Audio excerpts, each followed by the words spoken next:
Malam ini kita bicara soal bagaimana perempuan di kancah politik. Hashtagnya adalah politik emak-emak, mention at Kompas TV, bisa berpartisipasi di kompas.tv/interaktif atau kompas.tv/live. Politik emak-emak. Tadi Mbak Nana mau sedikit apa atas tanggapan Mbak Maria? Jadi betul seperti yang tadi Maria katakan bahwa persoalan stunting ini sejak dulu ada. Tapi kan sekarang ini mengemuka, terutama kenapa bagi saya ini menjadi agenda emak-emak, karena ini berhubungan dengan generasi yang akan datang. Jadi kalau tadi kita kan konteksnya tentang ekonomi, kalau tadi kita katakan bahwa persoalan harga barang, persoalan nih sekarang ya kalau tadi Mbak Irma mengatakan soal harga ayam, ini saya juga baru nih Mbak ya, orang rumah saya atau apa namanya pekerja di rumah tangga saya mengatakan harga ayam sekarang itu 38 sampai 40 ribu. Biasanya 25 sampai 30 ribu. Harga telur betul sekarang ini 25 sampai 26 dan turun sebelumnya 30 ribu. Tapi sebelum 30 ribu itu 18 ribu. Poinnya pokoknya harganya naik ya. Enggak, tapi apa yang ingin saya katakan ini berhubungan dengan kepentingan perempuan karena ini gizi keluarga. Generasi yang akan datang kalau tidak ada gizi keluarga, sanitasi yang buruk, pasti dong stuntingnya bukannya itu yang makanya saya mau bahas di bagian ini. Jadi kebijakan mana? Kita. Kalau menurut Anda kebijakan mana, kebijakan politik mana yang kali ini sangat tidak berpihak pada perempuan? Kalau saya, karena saya dari Women Research Institute. Mbak Irma dulu boleh ya Mbak Nana ya? Saya mau bicara soal stunting. Bisa baca data Bank Dunia. Data laporan Bank Dunia tahun 2018 ini menyebutkan program Keluarga Harapan yang dimulai oleh Pak Presiden SBY itu berhasil menurunkan tingkat stunting. Ini bukan laporan main-main. Ini artinya program berkesinambungan selama 10 tahun itu berhasil menurunkan tingkat itu. Artinya teman-teman di pemerintahan Jokowi sekarang ini kalau melanjutkan program itu berarti kita ada perbaikan seperti yang dibilang oleh Mbak Irma Chaniago tadi. Diperbaiki lagi sehingga penurunan tingkat stunting itu harusnya lebih lagi pencapaiannya dibanding. Boleh nggak kita sudahin dulu dengan soal stunting ini, tapi mau soal kebijakan mana yang dianggap sangat menguntungkan atau sangat merugikan kelompok perempuan? Ya, saya ingin mengomentari sedikit apa yang disampaikan tadi Mbak Maria. Saya sepakat sekali bahwa di satu sisi kita nggak masalah dipanggil emak-emak, tapi please jangan ditarik lagi bahwa soal emak-emak itu sekedar urusan sumur, dapur, dan kasur. Ada persoalan-persoalan kebijakan yang besar yang harus kita perjuangkan untuk republik ini, apapun partai politik kita. Dan misalnya untuk stunting, kalau dikatakan tadi mengorganisir, kami sedang mengorganisir, silahkan ditanyakan kepada IBI, silahkan ditanyakan kepada Komite Nusantara Aparatur Sipil Negara, bersama bidan-bidan desa yang ada di seluruh Indonesia, kita mengorganisir mereka untuk bergerak bersama, bukan hanya untuk urusan stunting. Itu urusan semua perempuan yang ada di parlemen. Politik urusan sumur, dapur, kasur tadi, kalau bahasanya Maria dan Mariana tadi mengatakan ini personal is political. This is really personal is political. Karena persoalan-persoalan keseharian kita itulah persoalan politik. Jadi politik itu bukan sesuatu yang jauh yang di luar dari keseharian kita. Betul, tapi apa yang kita alami, apa yang kita rasakan, apa yang dialami anak kita, apa yang terjadi di dapur menurut Anda itu bagian dari politik. Sebenarnya yang dilakukan oleh Pak Jokowi. Saya kira begini ya. Kebijakan apa di era Pak Jokowi yang menguntungkan atau berpihak pada perempuan? Ya, misalnya begini Mbak Rosi, harga telur katakanlah kemarin itu 25.000, ini misalnya naik itu benar. Akan tetapi tidak ada satu kondisi di mana hari ini ibu-ibu merasa sangat bahagia karena kekhawatiran anak-anaknya nggak bisa sekolah itu nggak terjadi. Kenapa? Karena pemerintah melakukan intervensi yang luar biasa. Ya, kemudian yang kedua terkait dengan layanan dan jaminan kesehatan. Orang miskin sekarang bisa ke rumah sakit. Kalau dulu, kalau kamu orang miskin jangan sakit deh. Ya enggak? Saya kira semua akan bilang begitu. Tetapi hari ini, tetapi hari ini negara, pemerintah dan Pak Jokowi hadir. Karena memastikan bahwa siapapun kamu warga negara dan terutama yang keluarga miskin punya hak untuk mendapatkan layanan yang terbaik. Itu yang paling utama. Itu perempuan. Aku mau ngasih data. Ya ini perempuan. Ini ada data. Silakan. Belum ditambah lagi. Ini data berdasarkan OJK nih. Betul seperti dikatakan tadi bahwa kita bukan hanya urusan telur, tapi kita mau lihat indeks literasi perempuan berdasarkan data OJK. Untuk perbankan baru 25,04%. Untuk asuransi masih 13%. Untuk lembaga pembiayaan tadi Mbak sudah menyebut pembiayaan. Siapa yang menikmati itu? Baru 10,02% perempuan. Dana pensiun tadi disebut juga baru 8,65%. Kemudian pasar modal baru 3,3%. BPJS Kesehatan baru 24. Tapi kalau pasar modal keseluruhan masyarakat Indonesia juga memang masih kecil sih, apalagi BPJS perempuan. Ketenagakerjaan Maksudnya perempuan dan 8,47%. Artinya ya kita masih harus bekerja keras untuk memberikan literasi kepada para perempuan. Oh, itu setuju. Ya, Kalau itu kepada setuju. para perempuan ya untuk bisa angka ini bisa meningkat. Ya. Oh ya. Kalau itu mereka setuju. Itu Nah, jadi kita agenda setuju. kita Tapi ini. artinya Itu agenda kita. kondisinya ini kan masih rendah. Ya kita dukung, Ya. itu agenda kita lakukan nanti. Kondisinya ini masih rendah. Kita kawal Pak Jokowi, ya. Kita Kondisi kawal Pak Jokowi. rendah. Saya mau tanya, Kita kalau mau begitu naikin itu. adakah kebijakan di pemerintahan sekarang yang menurut Anda sangat tidak berpihak pada perempuan? Atau sangat tidak memiliki perspektif gender? Salah satunya adalah sekarang ini yang paling tergerus lapangan pekerjaannya adalah perempuan.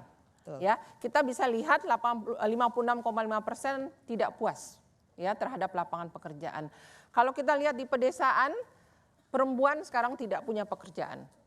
Di perkotaan mereka tergerus.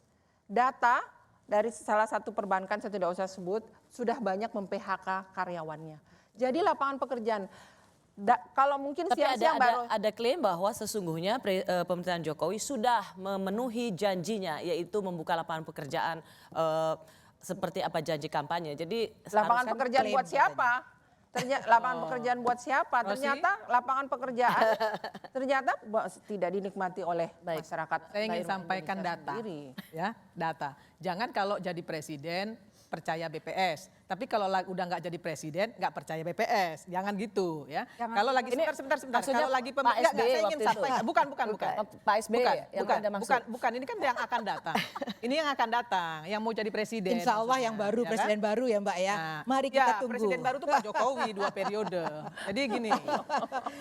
Jadi Insya gini, Allah presiden baru rakyat gitu loh, ya, ganti presiden gitu maksudnya. Pemerintah sudah memenuhi janjinya 8,5 juta lapangan pekerjaan.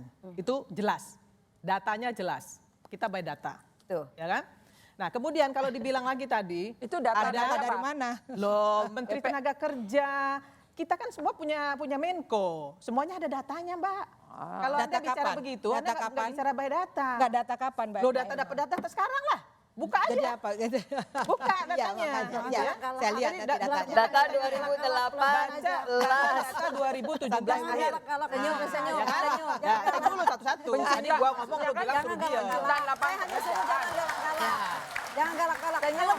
Kayaknya mau perang terus gitu loh. Memang kalau Santai, orang buruh santai, pelabuhan seperti saya, buruh pelabuhan seperti saya memang begini cara ngomongnya.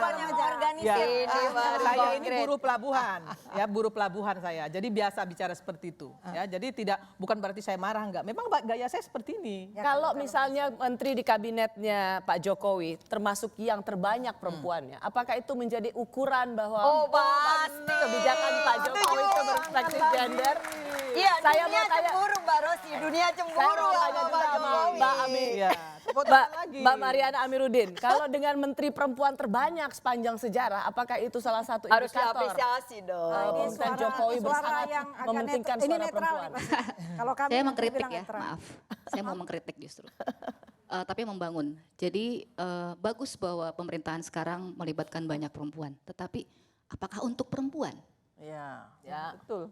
Kalau untuk pembangunan infrastruktur atau misalnya pengelolaan sumber daya alam laut gitu ya, oke, dia perempuan. Tapi apakah dia hadir di situ untuk perempuan? Apakah sudah hadir atau belum? Menurut Mbak Mariana, Nah, ya, orangnya banyaknya menteri perempuan di kabinet kerja Pak Jokowi itu sudah menunjukkan keseriusan pembangunan untuk kepentingan perempuan. Kalau itu harus ada data, harus ada survei, tetapi bahwa filosofinya harus dipahami bahwa ketika kita mengajak banyak perempuan di dalam pemerintahan, maka dia fungsinya sama dengan laki-laki atau dia fungsinya sebagai agen perubahan untuk kehidupan perempuan. Itu sih kayak misalnya Cuman menteri konteks kita Anda kan- mengatakan itu adalah Ya. banyaknya perempuan di kabinet tidak serta-merta harus Ya. sejalan dengan memenuhi apa yang ya, menjadi jadi kebutuhan bukan hal yang perempuan. negatif juga, tapi bahwa tugas itu belum selesai. Oke. Kita Bahwa itu lanjutkan. harus 2 periode. dilanjutkan. Kita teruskan. 2 periode. Mbak Maria? Iya, pada dasarnya saya mirip dengan Mariana.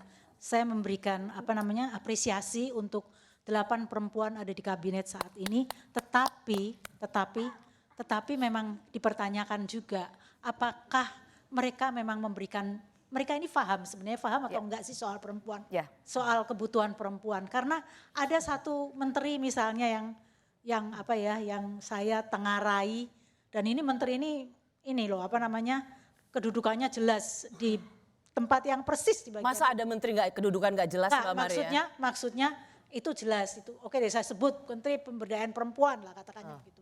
Itu kan jelas fungsinya untuk kepentingan perempuan. Apakah betul dia tuh kadang-kadang sering berbicara yang agak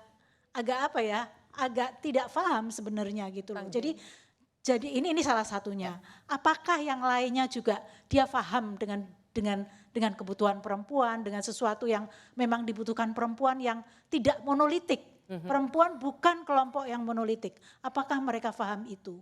Gitu loh. Jadi kalau 8 perempuan sangat diapresiasi, tetapi itu belum selesai. Baik, terima kasih Mbak Maria dan Mbak Mariana. Boleh?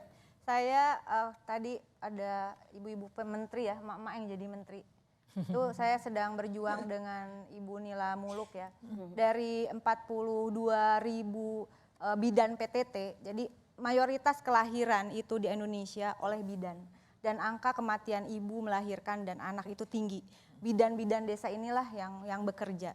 Nah, sudah lama tidak diangkat ya, sudah lama tidak nasib mereka sendiri tidak diperhatikan oleh Menteri Kesehatan kita saat ini bersama tentu saja keputusan Presiden diangkat sudah 39.000 bidan PTT, sisanya 4.000 lagi bersama dokter umum dan dokter gigi. Insya Allah sebentar lagi mereka akan diangkat. Itu baru.